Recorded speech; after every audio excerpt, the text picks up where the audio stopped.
business, and I've got one too. You can't mind your business. What's the matter with you? Welcome to the Brand Shorthand Podcast. I'm your host, Mark Vandergrift, and with me today is our positioning pro, Lorraine Kessler. Thing one, we are Yes. going to put a nail in the coffin of Super Bowl 59 with one last discussion. Okay. And as we promised our listeners, we said we'd do our recall experiment, and we had some surprising results. Honestly, I thought they were very surprising. So let's go through what we learned. Okay. So the first part is what we did was we said, name the brand that featured the following celebrity or celebrities in the commercial. So that was the first part of it. And the second was a concept. So the first one we asked was, which commercial featured Post Malone, Peyton Manning, and Shane Gillis? And do you remember that one? Yeah, it was the Bud Light party kind of thing that goes amok or spans. And right. so out of 9 people surveyed, 7 of them recalled the commercial, which I was pretty surprised about. And the brand, I mean. Yeah, they associated. They made that only connection. 2 people. Uh-huh. Now this next one didn't go as well. Well, I want to say something about that. I'm surprised too. I remembered it because I thought I paid attention to it because it was such a great way of distancing from Dylan Mulvaney. And that tragedy from a year ago. But I didn't really know that other people would pay attention to it because it was very complicated. Yeah. There was so much going on.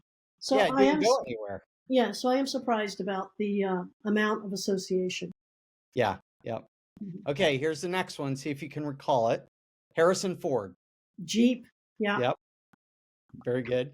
And that one, I think that the line that did that was, I love the Jeep, even though my name is Ford or something like that. Yeah, yeah. But surprisingly, that was almost like a 50% recall. We had 5 that recalled it and 4 that did not. So that wasn't as good. Yeah. I think part of it was I didn't care for the execution of the commercial. Mm-hmm. Could have almost made the commercial a 15-second spot and not have all of his long discussion about freedom and all this other thing. And I think it would have had the same amount or maybe even higher recall because that line alone was enough to really go, oh, that's that's like the icy hot. It's the two contrarian things being put together. Yeah, I agree with you. I think that's a good analysis. I actually only caught the part where he says I'm a Ford, but I love Jeep kind of thing. Yeah. So whatever else was going on, I kind of tuned out. So I think you're right about that. Okay, this next one was the worst recall of all of them. Well, I think there is one worse, but this one's pretty bad. Only 2 people recalled what it was, and that's Chris Pratt and Chris Hemsworth. Do you remember which one that was? No. Yeah. Do you remember what the product was? No. It was for Meta glasses, of all things. What's a Meta glass? Well, do you remember the Google glasses? Remember our friend John Zito? He had Google glasses way back in the day. You put them on, and you could see the idea was down the road you'd be able to look at someone, it would tell you who they are, and so yeah.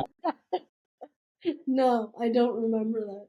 So that's what that goes into my selective memory. Well, the recall on this one was horrible. Yeah. This next one I know you'll get because you really liked it, and that was Matthew McConaughey. Yeah, Uber Eats. Uber Eats. Yeah. I almost can't think of the brand without thinking of him, and that whole commercial. I think that to me was out of the park execution, with kudos to the creative and the casting on those spots. Yeah. Well, okay, this last one was the worst one, and I don't even know if people remember this commercial was in the Super Bowl. Mm-hmm. Glenn Powell. I have no idea who Glenn Powell is. I had to Google him, and here's the unfortunate thing. He has a very undistinctive face. Yeah. Right? I mean, Harrison Ford has a crooked nose, and I mean, there's I'm looking at this guy's face and I'm like, he just looks like 1,000 men I've seen in my lifetime. With He's, long hair, right? yeah, like the Yeah. generic man of all time. Yeah. Well, for our listeners, the brand was Ram Trucks, Mhm. and that had a paltry 1 recall on that one out of That's cool. 9. So, Yeah. okay, and I know this next one you'll remember because we discussed it, and I told you it was one of my favorite, but the recall was bad. Yeah. And you kind of predicted it, but we'll see. Yeah. Willem Dafoe and Catherine O'Hara. Yeah. That was the Ultra, Michelob's Yeah, Ultra. Michelob Ultra. Yeah. So everyone knew it was a pickleball ad, but they had trouble remembering the brand, which kind of surprised me because it was so front and center. Like, think of all the brands where you saw the whole commercial and then they said, oh, there's the logo at the end. You didn't know who it was the whole time. Right. And then there's a logo. This one was like, we're playing for Ultra and they're showing the beer. And so I was a little surprised that the recall was only 4 people out of 9 got that. I'm thinking, and it certainly wasn't the execution, it wasn't the casting, because they did repeat the name over and over. I mean, I guess they could have had shirts that said the Ultra Team or Pickleball. Yeah. I mean, I don't know, but I'm just thinking it's because the name of the beer is so bad. Yeah, that could be. I think the name is just so generic, that it just kind of goes in and goes, it's so soft. Yeah. Well, when you say Michelob, the moment you start saying Michelob Light comes out next. Mm-hmm. And here's the ultra side of it that I don't know. Yeah. So, okay, the next part of the recall study was we named the brand for each of the descriptions. Mm-hmm. Okay. Yeah. So I think you'll get this first one because you thought it might become something akin to Hump Day that Yeah. Geico had done. Slow so Mondays. this is Slow Mondays. See, you named it even before. But I don't remember the product. You don't. I know. I don't. I just remember Monday the Slow Light. Monday. Remember Monday Light? I don't know. It's a beer, right? Yeah, Monday Okay. Light, Coors Light. All right. Well, no, I don't remember Okay. Coors Light. So you're like most people. We only had 2 recall this out of 9. Oh my God. Yeah. So And this next one. I What's am that? of a certain age where this kind of failure is expected. Yeah, but we study them. So, Yeah. even remembering last year's because it's so ingrained in my head, I've seen them 100 times. They kind of stick around, but I can't remember what I ate for breakfast this morning. Okay, the next one is a little girl who becomes a farmer. Yeah, the potatoes. So that would be Lay's. Yep. Okay. Now, this one was only about 50-50. We had 5 get the recall out of 9, so a little bit better than 50%. As I think about that spot, think about it and go back in your own mind. The whole vibe of that spot, kind of this wholesome country thing, and there's a sweet story, and it's very Budweiser. It's very Clydesdale. I think it'd be easy to confuse that. Yeah, I could see that. Mhm. But I mean, the object of the whole thing is a potato. Right.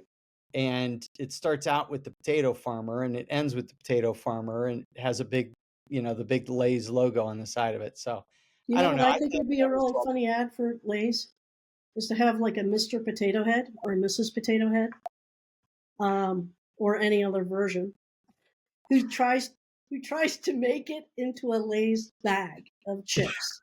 Wouldn't that be fun? They keep getting kicked out. As long as it doesn't go into the dark realm. No. You have to keep it in the realm of the M&M chocolate candies. Yeah. You have to keep it like that, and they become kind of the identifier for Lay's. That would be good. That would be good. Anyway, Okay. There's a free idea for some agency. Yeah. Well, the next one is 4 crazy old ladies driving wildly around town. Oh my God. Kind of remember this. I'm not coming up. Well, you're with everyone else. Only one got this, and it was WeatherTech. If you remember at the end of the commercial, they go over a big bump in the road, and the car flies, and the T comes out of the lady's hand and lands in the WeatherTech floor mat. And that's the extent the WeatherTech's brand is really in that whole thing. And I thought it was a challenge because it was so different than the Yeah. personality that WeatherTech has typically gone with. And I saw a subsequent commercial just this week on WeatherTech.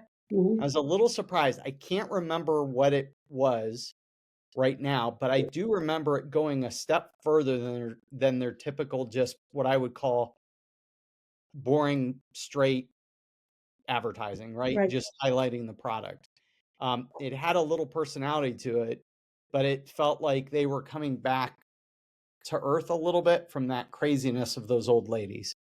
Yeah, So, and I mean this is like, I guess you have to applaud the experiment, but um, they're at a size and a success ratio, and they're so differentiated. I know they now have a lot of other products that maybe they can afford a failure yeah. like this, Yeah. but it's a functional product, Hmm. and I'm not sure making fun of it necessarily is the best way to dramatize it. I don't know. I mean, Yeah. I think they can stretch from the pure rational kind of way they were advertising in their introductory phase and growth phase. Now they're approaching a maturity phase, and they certainly need to create interest somehow. Um, so, hey, I guess they have to experiment a little bit. Well, we just bought a used car. It was a 2021 model. And I was surprised to see that it came with WeatherTech like car pads, or floor Mhm. pads. And they were Toyota's version of WeatherTech. So Wow. what they weren't WeatherTech, but they were manufactured by Toyota, and they have the same coverage and everything. They're fitted, they're laser fitted, all that. So it'd be interesting to see if the OEMs bother with that anymore. If most people in new cars are getting WeatherTech like floor Right. mat. Well, my guess is that Toyota did not manufacture those. They may It have could be. contracted those through WeatherTech. It could be. I Yeah. asked the salesman, I said, "Are these WeatherTech?" And he goes, "No, Toyota makes them." But like you say, they could be Yeah, just private label type it could thing. be a cloaked or Yeah. private labeled kind of situation. If I were WeatherTech, I would definitely want to lock down OEMs. Yeah. Mhm. Yep. Well, these next two each had recall of 5 out of 9. Do you remember the volcano lava? I didn't. I missed that commercial totally. I don't know what I Oh, was doing. So, that was the Reese's lava, the chocolate lava mhm. Reese's. And then I was shocked that this one had 5 out of 9 recall. A dancing tongue. Do you remember that one? That one was awful. Yeah, It was there was only one, well, I would say there were 2 commercials worse than the dancing tongue. This yeah, one was for Coffee Mate, yeah, and of course the worst one was that cowboy fleshy head yeah. thing. That was disgusting. And then the last one that I'll list here, tell me Mhm. if you remember it. Donkey and throwing computers through windows. No, That no, was Squarespace. no. It Yeah. was, yeah, it was odd. And recall on that was only 3 out of 9. So, We're going way back to like the GoDaddy days, right? yeah. Remember when they had those crazy commercials and no one knew what a GoDaddy was? Right. And by the way, All I I remember had is a really Danica bad week Patrick. with them. Yeah. All I remember is Danica Patrick and GoDaddy, and how many people were up in arms about, the whole thing being so sexy, and, all you're doing is selling domains. What's all this sex selling? But I always associate Danica Patrick with GoDaddy Yeah, because of that. So that's funny. who knows? Well, Well, I associate them this week with not very much on the ball because they had a major switchover to Microsoft 365, mhm, and everybody's emails disappeared. yeah. And it's been 4 days. I finally had figured out a workaround without their help, and Oh, geez. was able to get it's on John's account. It's Uh-huh. crazy.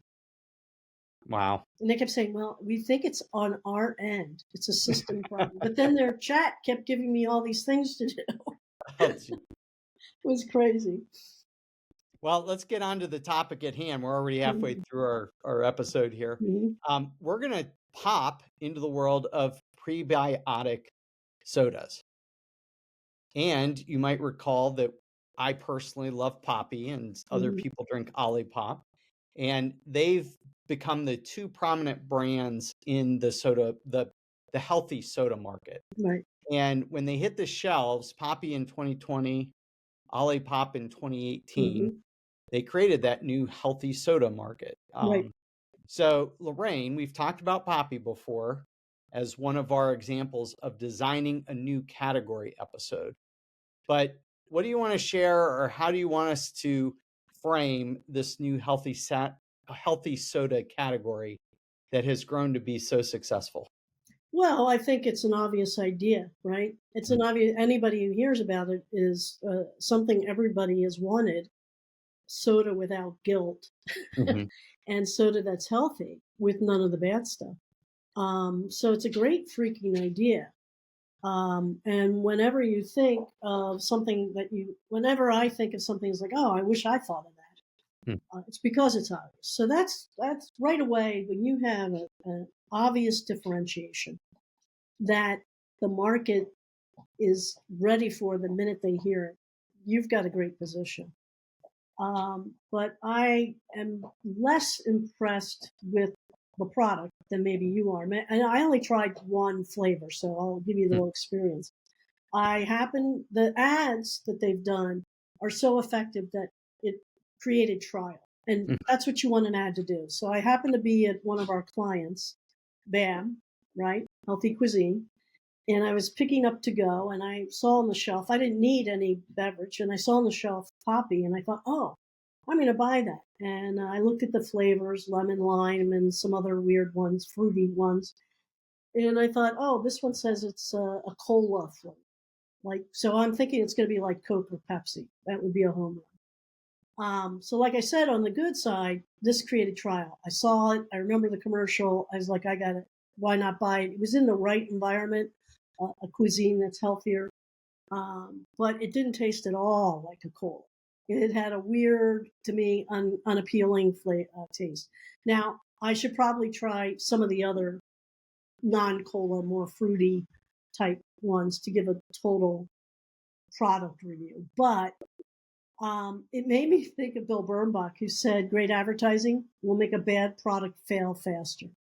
And like I said, it's unfair to judge the whole line based on this cola, but it doesn't taste anything like Coke or Pepsi and what I expected. So that was bad. But here's the thing I think that's really interesting about this, that I am super surprised that Coca-Cola's trademark attorneys haven't jumped all over this.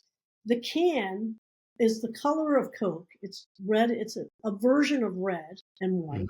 And the icon, the motif they're using, is absolutely an iterative motif of the Coca-Cola bottle cap. Hmm. So I think that it's so bad that when I brought it home and I set them on the counter, my husband thought it was Coke, and when he tasted it, he was just like, "What is this?" So I'm just really surprised because these trademark attorneys love to be aggressive. This is one I like. I wouldn't let this one go. Well, my recommendation to you is try Doc Pop. Okay. It's Dr. Pepper's flavor, right? Okay.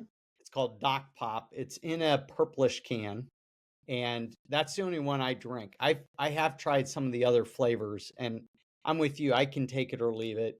There's a couple that I've liked, a couple that I haven't, but I mean, we all like certain flavors, and Doc Pop was the one that I liked. Right. So, just in case you're a Dr. Mhm. Pepper fan, that's my daughter's like Dr. Pepper and Doc Pop. So there are more on the sweet side, but well, as we know, the battle of sodas isn't Mhm. anything new, and we've all watched how Coke and Pepsi have gone head to head as they battle for that number one spot. And as I just mentioned, Dr. Pepper then swooped in to claim the number two spot in front of Pepsi just not over a year ago. So now we have this other category that's fizzing up, and the top players, Olipop and Poppi, even though they've been in the game for years, are going to be facing a new competitor from Mhm. Coca-Cola called Simply Pop. Right.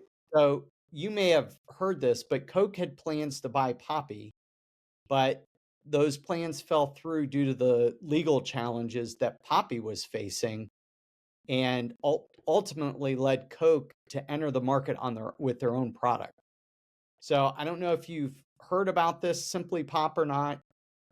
It sounds kind of close to like popcorn. I'm not even sure how we're going to delineate all that stuff, but it looks like Simply Pop is going to position itself as the prebiotic soda made with real fruit juice, with the headline in their announcement being Simply brings a juicy pop to booming prebiotic soda category, and stating that Simply Pop includes no added sugar and 25 to 30% real fruit juice from concentrate.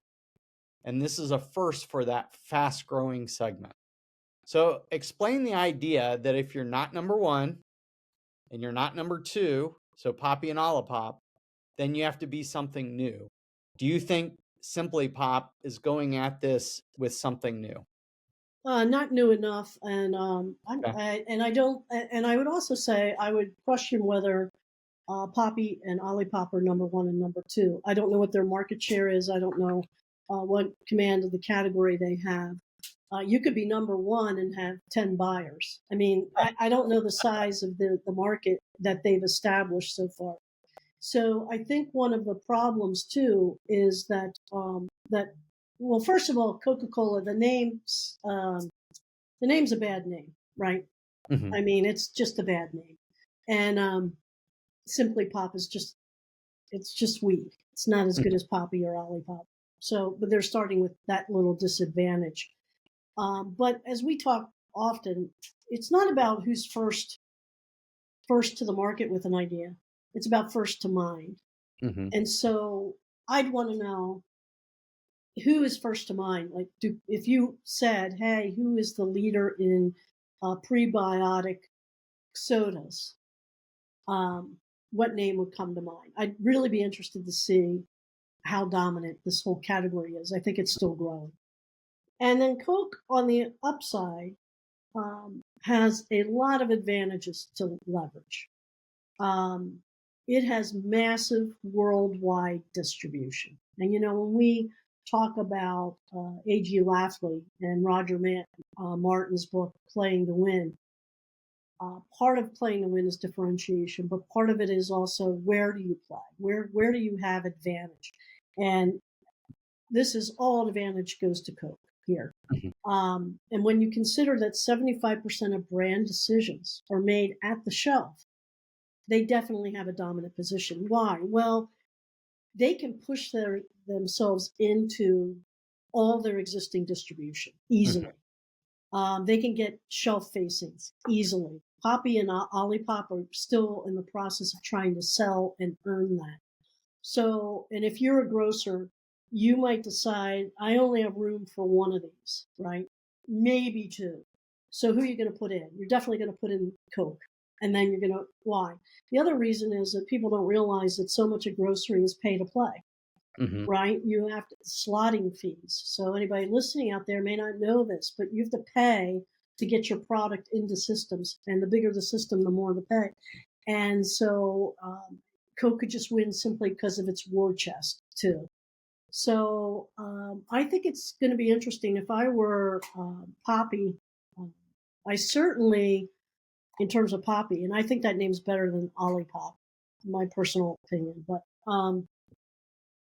I would stay kind of true to their knitting and maybe be more specialty, like being more like the health food restaurant I was talking about, or Earth Fare, or smaller markets and distribution who want to sell more boutique type products that give them a difference from the main line grocery stores, right? That always have something new and unique to sell.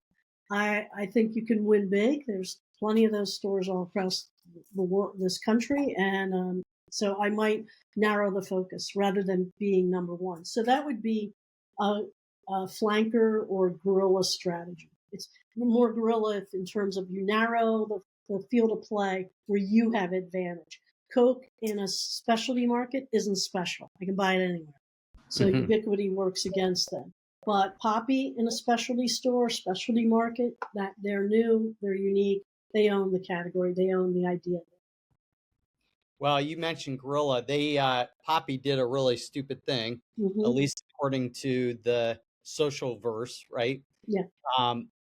Not only did they have the legal issues that kept Coke from buying them, but if you haven't heard, right before the Super Bowl, Poppi sent 32 vending machines to different influencers and had the influencers post videos using the vending machines on TikTok. But it backfired. Really? Because it rubbed viewers the wrong way. Many people were upset over the fact that 32 influencers were gifted really, really expensive vending machines for free rather than gifting them to places where like students or athletes or teachers or nurses could benefit. And then to add fuel to that fire, Olipop commented on a few posts saying, also for the record, those machines cost $25,000 each, LOL. And 32 machines times 25,000 per machine. Yikes. So Well, so much for transparency. There's this whole thing about going after influencers. And if you just get an influencer, but the thing you don't control is what that influencer says. If they're truly independent, right? You're giving them something to review. You've just spent 25,000 plus all the product that you have to fill that with, and people are upset about this. So what do you think about this campaign and what it did? Well, transparency may be the new black, but it can hurt you. It can bite you in the back end. I guess I'm a little surprised by the reaction because, like, and maybe just because we're in the business, we're not as naive. Yeah. These influencers are paid. They're paid with product and all.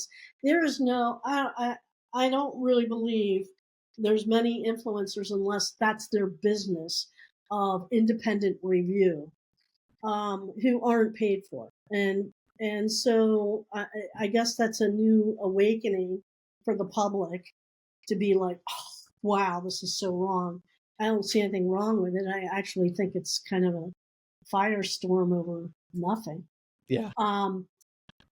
The thing that really that surprises me even more is why vending machines. That's like I would never think of vending machines in conjunction with this product. Every product I think of in a vending machine is kind of degrades the brand. Yeah, highly processed. It's kind of a it devolves the brand. So I'm like, why would vending machines want to even be associated with this product? I don't get that. Well, it's probably the novelty of like having an original pinball machine in your place. Maybe they thought this would be something they felt was cool, but man, if a vending machine showed up my house, it would stay out in the garage because we don't have any room to put it anywhere. Yeah. So I don't know. Well, let's jump over to the other side of the competition, the number 2, which is Olipop. Right.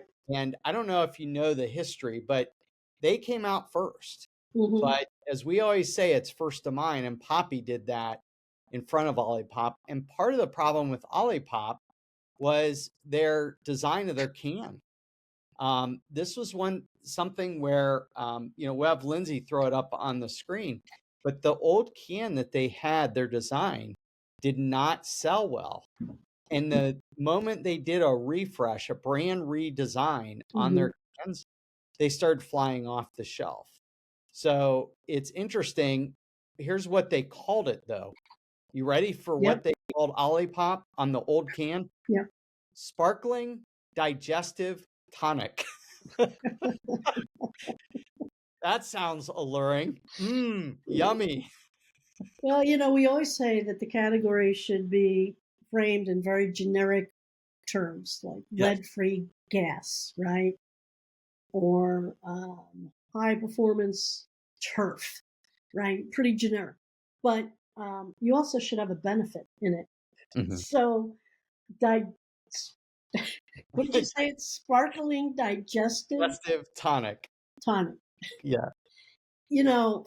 That's like the worst category name ever because we've said this before. People think categories before brands, right? So what do you want people to think about this category? Not that it tastes great or that it's for everyday drinking, but it's only for those people who have digestive problems, right? So it's some sort of medicinal product that's trying to fix a problem, a disease, Mhm. right? So that's not very attractive. I think the emphasis is on the wrong syllables. And the thing is, as I think about this name, it's finally caught me. Lollipop, Olipop. So Mhm. there's kind of a misconnection because if it's like Olipop, you're thinking more candy. Yeah. Now you're telling me it's a health product, Right. and it's a little bit confusing, I think, to say the least. But digestive tonic, man, you Well, know they what? This is an example of where research could have helped. Oh, absolutely. Mhm. Well, and common sense too. I mean, tonic, Yeah, like what younger person even knows tonic, and older people like us still remember the stories of people saying selling snake oil on yeah, the side of the road, and it was always called tonic. yep, In fact, I think Coke and Dr. Pepper started out as tonics, yeah. but that was Elixirs. late Actually, they were 1800s. they were elixirs, or yeah, Yeah. Yeah, I mean, we look at developing a category. One of the ones that was cool the other day, I was watching. It's called Fixer to Fabulous. It's Jenny and Dave Mars, I think, on Discovery, and they actually opened a box, and Dave Mars goes, "Oh, this is insulated siding," oh my gosh. and I'm like, "We invented that category." You're talking to the person that came up with Oh, we're not paid enough, Mark. We're not paid enough. I know, and this is like 20 years later, so, it makes us feel great about it.